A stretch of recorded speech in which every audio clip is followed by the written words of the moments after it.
Olá, eu sou a Yasmin, do segundo ano da Escola Embaixador Macedo Soares, e eu tô aqui para apresentar e representar o meu grupo na apresentação do seminário. Eu vou dar início falando um pouco sobre a transmissão da vida e mecanismos da variabilidade genética. A variabilidade genética simplesmente se refere à variação dos genes entre os indivíduos. É justamente a variabilidade genética que determina suas características morfológicas e fisiológicas. Ela surge através de mutações e recombinações genéticas, sendo assim a matéria-prima na qual a seleção natural atua.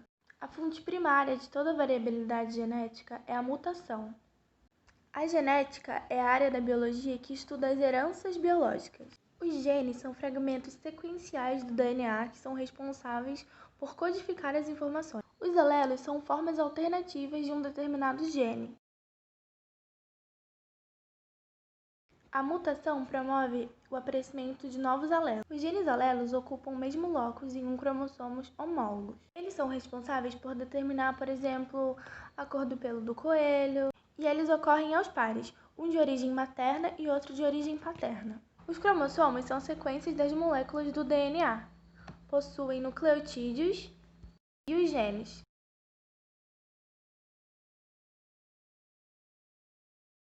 O gene é a unidade funcional da hereditariedade. O genótipo é o conjunto de informações contido nos genes.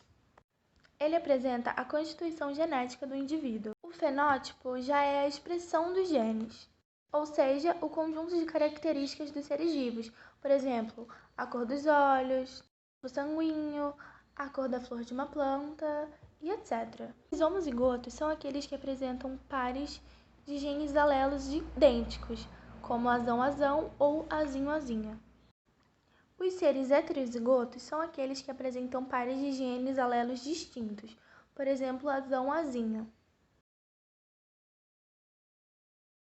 Agora eu vou falar um pouco sobre as concepções pré-mendelianas, e isso foi o início de tudo que hoje em dia esclareceu muito para nós sobre a biologia, sobre a hereditariedade, sobre a funcionalidade da nossa vida. Tudo começou quando os nossos ancestrais começaram a perceber algumas características semelhantes que certa família tinha, que poderiam ser passadas de pai para filhos, de mãe para filhos, e assim que começou os questionamentos e a observação. A observação de como isso tudo funcionava, porque eles escolhiam as pessoas que eram mais fortes para gerar outras pessoas mais fortes. E foi o início de tudo. Ao longo dos anos, muitas teorias surgiram para tentar explicar o fenômeno da hereditariedade.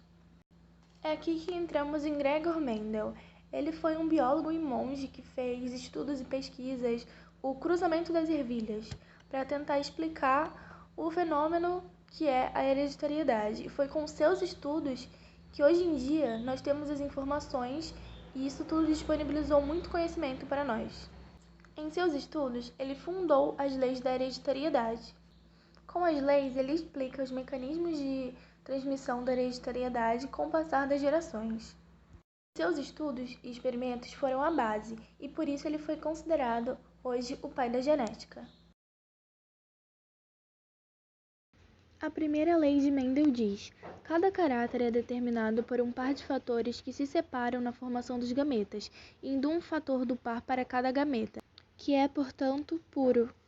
A lei diz que cada característica é determinada por dois fatores, que se separam na formação dos gametas. Mendel concluiu que a cor das sementes era determinada por dois fatores. Um fator era dominante e condiciona sementes amarelas, o outro era recessivo e determina sementes verdes. A segunda lei de Mendel diz: as diferenças de uma característica são herdadas independente das diferenças em outras características. Mendel já esperava que a geração F1 seria composta por 100% de sementes amarelas e lisas, pois essas características apresentam caráter dominante. Por este motivo, ele fez o cruzamento dessa geração.